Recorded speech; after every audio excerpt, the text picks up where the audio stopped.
My first comment is that not everything is changing, and I know it sounds obvious, but we are quite often asked about this.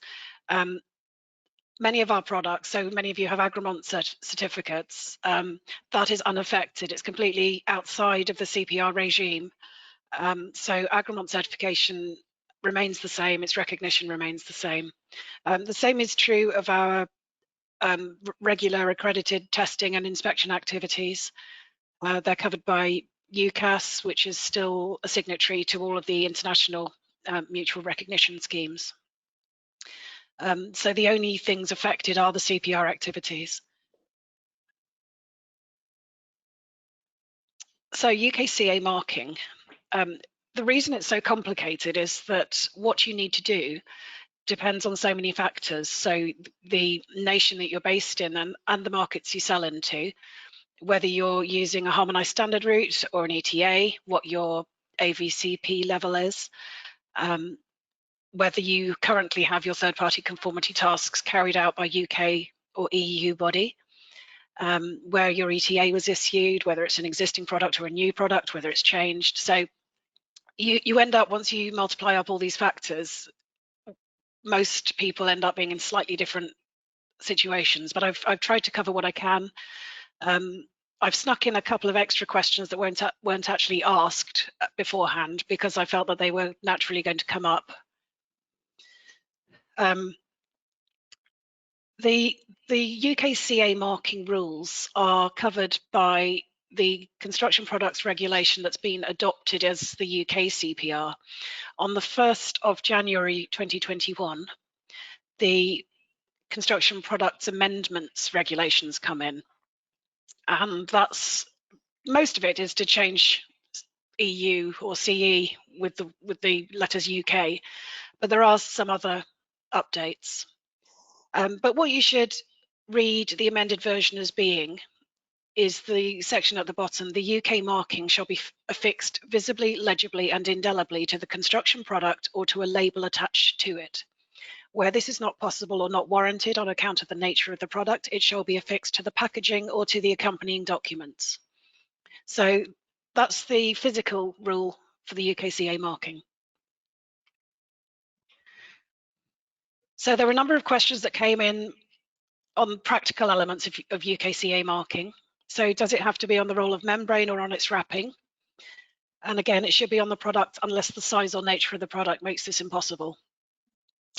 For some products, there is a transitional period written in until January 2023, where UKCA marking doesn't apply, doesn't need to be done in quite the same way.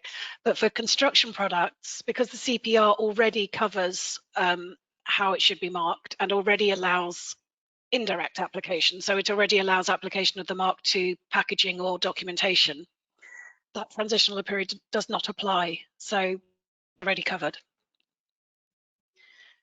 Can it just be mentioned on a relevant page of the website? No. Slightly tricky issue: can a product destined to the UK have both the CE mark and the UKCA mark? And I've added the UKNI mark alongside each other. And yes, potentially a product could require all three marks if it's to be sold in all three parts of the EU. Sorry, in all three of the EU, including Republic of Ireland and GB and Northern Ireland. The Construction Products Association dealt with this as well, and they've actually suggested that the marks are positioned quite separately to avoid confusion. But one of the government examples of the logo has them next to each other. There's also a potential of combining CE and UKNI, so there are different combinations depending on where you're selling and where you're making.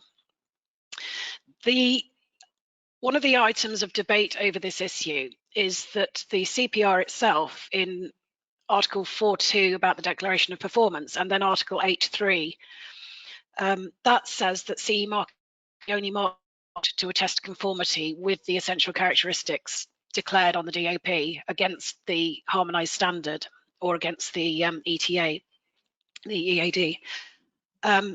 The reason why this doesn't conflict, having multiple marks doesn't conflict, is that we aren't, in doing UKCA marking, we aren't making declarations against the harmonised standard or the EAD. We're making those declarations against the UK designated standard. And that's okay. You can make a declaration against a different system. You just can't make more than one type of declaration against the harmonised standard. So the consensus is that there therefore isn't a conflict between the marks, and people point out that we often have imports with multiple conformity labels on them. You think of the US, for example, will often have underwriters laboratories marks as well as CE marking.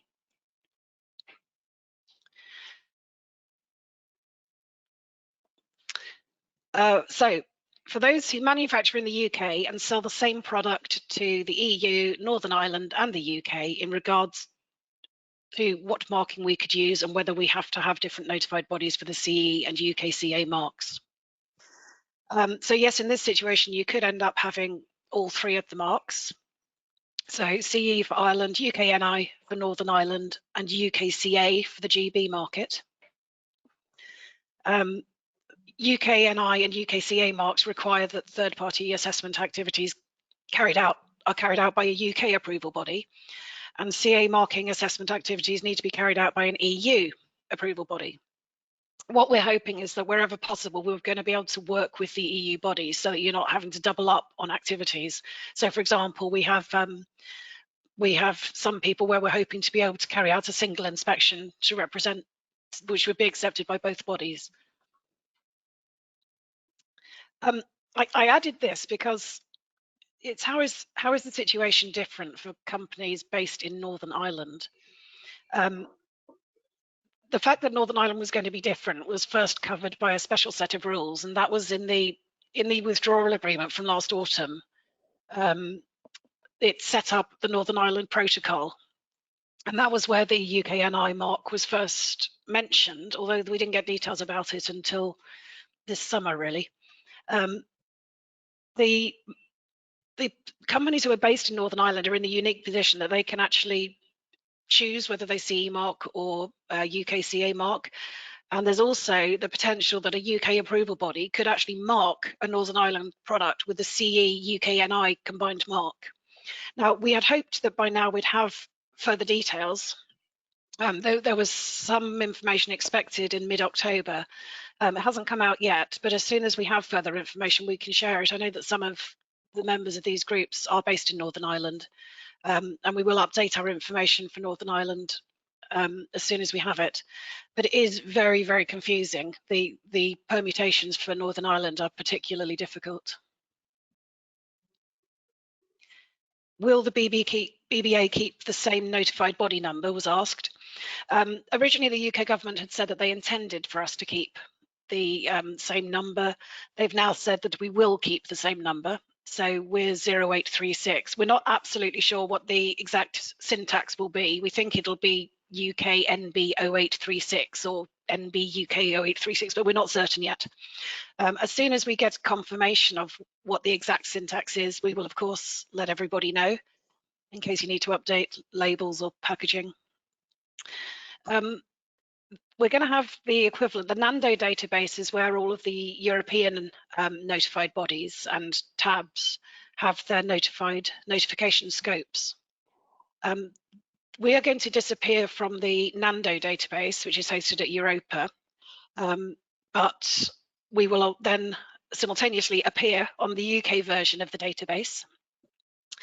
We're supposed to be getting information on the new system and a new authorization before the end of December, so that the new system can come into place 1st of January 2021.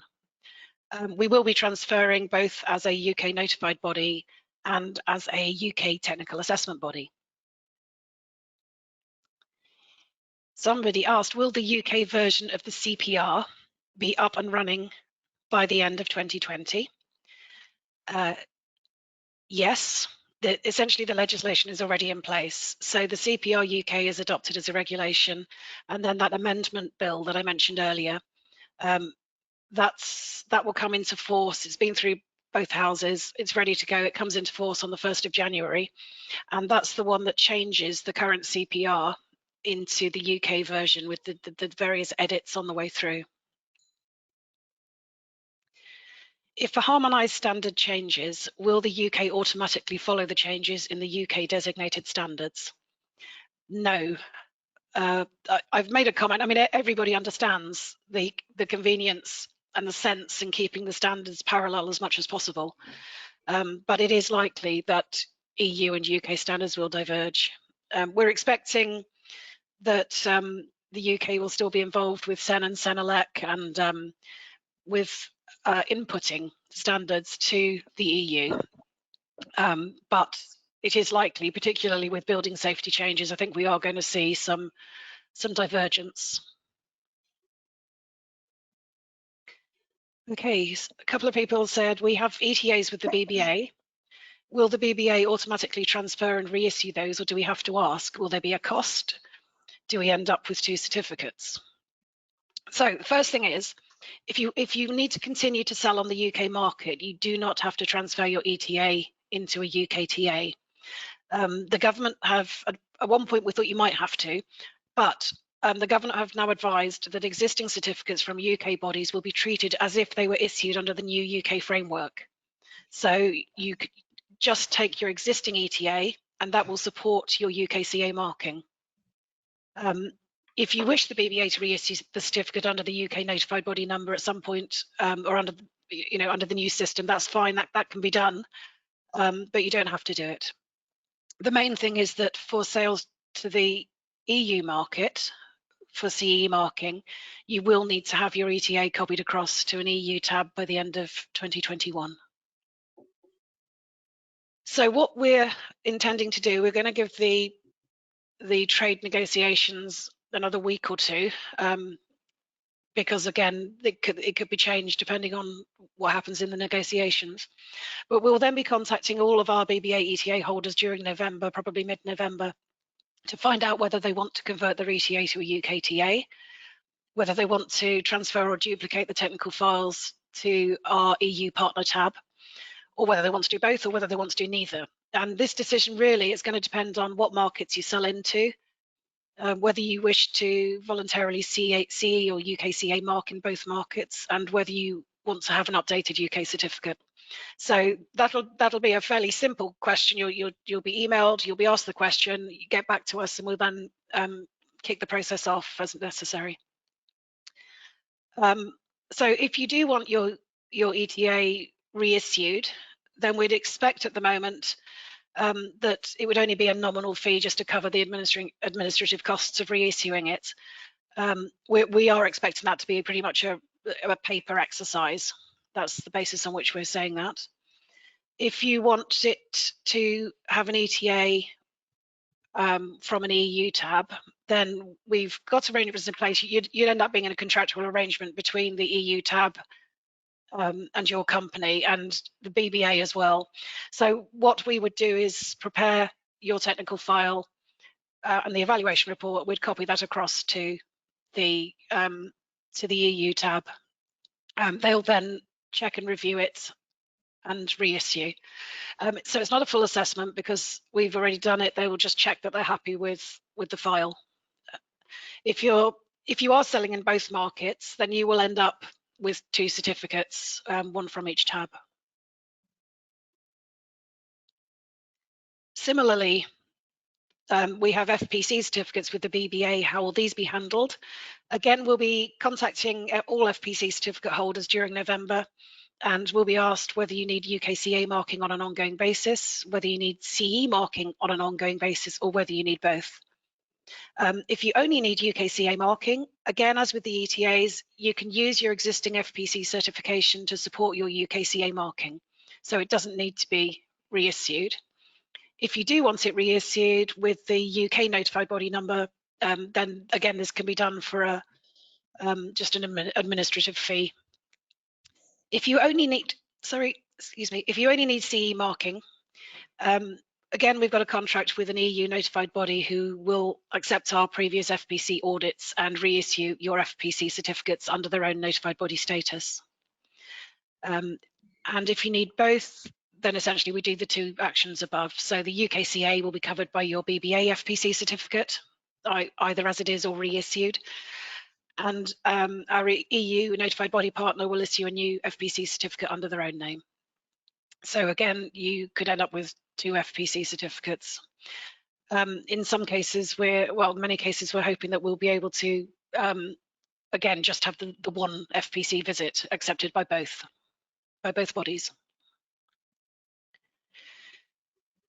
We currently have CE marking through an EU notified body. I've added ORTAB. Can the BBA carry out the conformity assessment tasks to support UKCA marking? Yes, so we're going to be both a UK technical assessment body, equivalent to a TAB, and under that we can issue UKTAs for a wide range of construction products, and we'll also be a UK notified body, so equivalent to the current NB, and that will be for product certification, System 2 plus FPC, and System 3 testing. So obviously get in touch with us if you need any of those services to get your UKCA marking.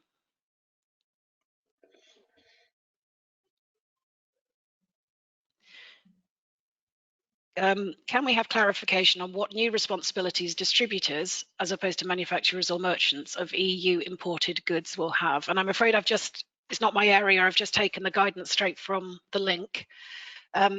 Essentially, the main difference is the distributors will now be classified as importers, mostly, bringing in products to the GB from a third country.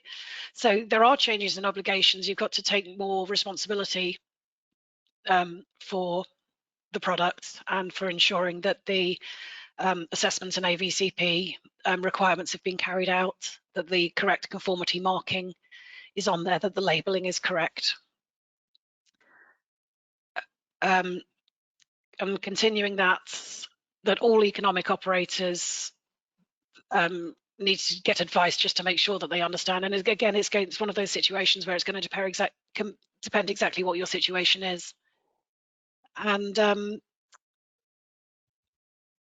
you do have a year to get this in place, because CE marking in the UK market will continue to be valid throughout 2021 for products that were already CE marked. So you've got a little bit of time to set up exactly what your requirements are, but you do have additional requirements that you didn't have before. If though it's a new product being placed on the market, so it's one that was not CE marked by the end of 2020 and it's being placed on the GB market for the first time, then you have to go straight to UKCA marking. So CE marking won't be recognised during 2021 for new products on the market. This question, for clarification, to continue to CE mark, we need do nothing. I've put another link up that you can check out later, but the important sentence from that link is, if you've already placed your goods on the market in an EU country or in the UK before the 1st of January 2021, you do not need to do anything. For products already placed on the market, CE marking will continue to be recognised in the UK market for 1 year. For new products or newly marked products, UKCA marking will be needed immediately, just to repeat what I said before.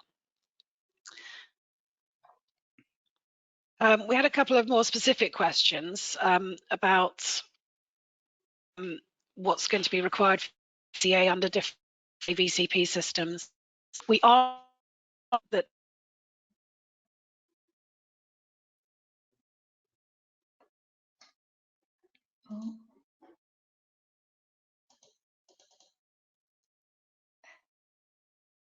Sorry, I was just.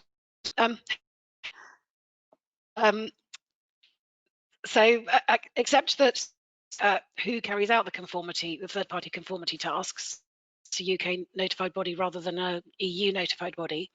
Other than who carries those out, the system's essentially the same. And although not everything is going to stay the same in terms of in the future, they'll maintain the general of the CPR. I think that's what we're expecting.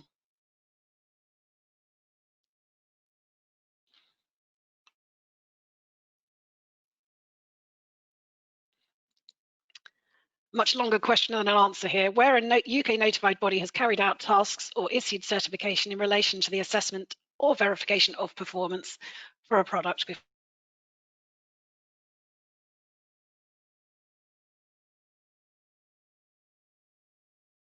Sorry, I don't know why I'm dropping out. But basically, if a UK notified body has carried out the AVCP this year or before the end of this year, can that approval be used to support a mark? Yes. Nice big slide. And that's because it's quite a difficult area. Will carried out by a UK notified body that was EU notified at the time of testing still be accepted in support of CE marking by an EU notified body? Now, this question was raised with us because on our website with the update, we did note that although this was our interpretation, it was a contentious area that not everybody agreed and there wasn't full consensus. So I'm explaining that in our website update, we've tried to be as transparent as possible. As John said at the beginning, a lot of this is unknown, it's undecided, it could still change, and many times we're needing to and work on word of mouth rather than definitive information.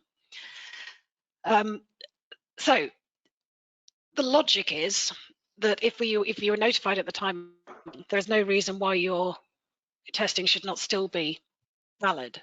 In the same way that if we remove a test standard from our accreditation schedule, testing that was done while we were accredited is still accredited testing.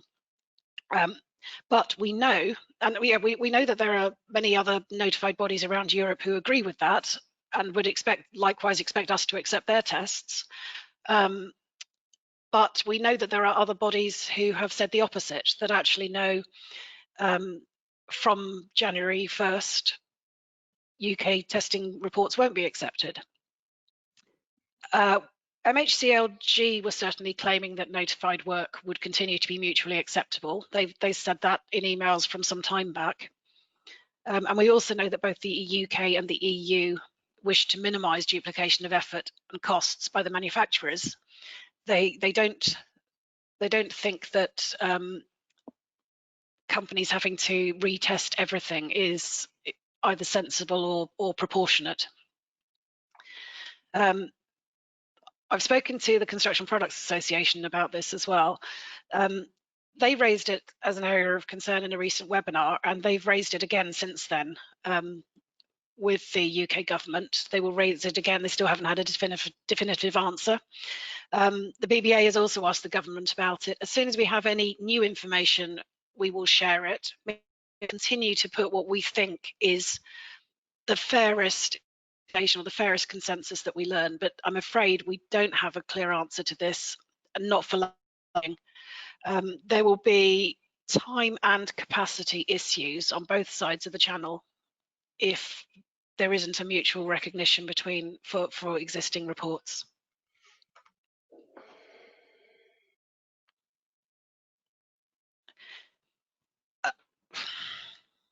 Is there an equivalent to EOTA under the new system? At the moment, no, there isn't, but it is under discussion.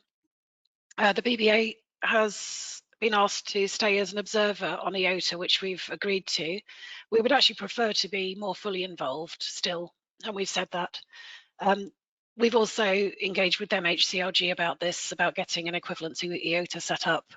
There's also a UK notified bodies group that will be set up as well. Will EU and UK notified bodies cooperate? They should. I mean, as I said before, there are differences of opinion among EU bodies and in different UK bodies, but essentially, yes, they will cooperate. What the government says in their guidance is that EU notified bodies are required to share information with UK approved bodies when requested by a certificate holder, and UK approved bodies should do the same with EU notified bodies. This will help facilitate the issue of new certificates of conformity where needed without the need to repeat the entire certification process. And I think that's an important point to remember, that nobody wants anybody to spend more time and money and effort than they need to get sensible marking of and conformity of their products in place.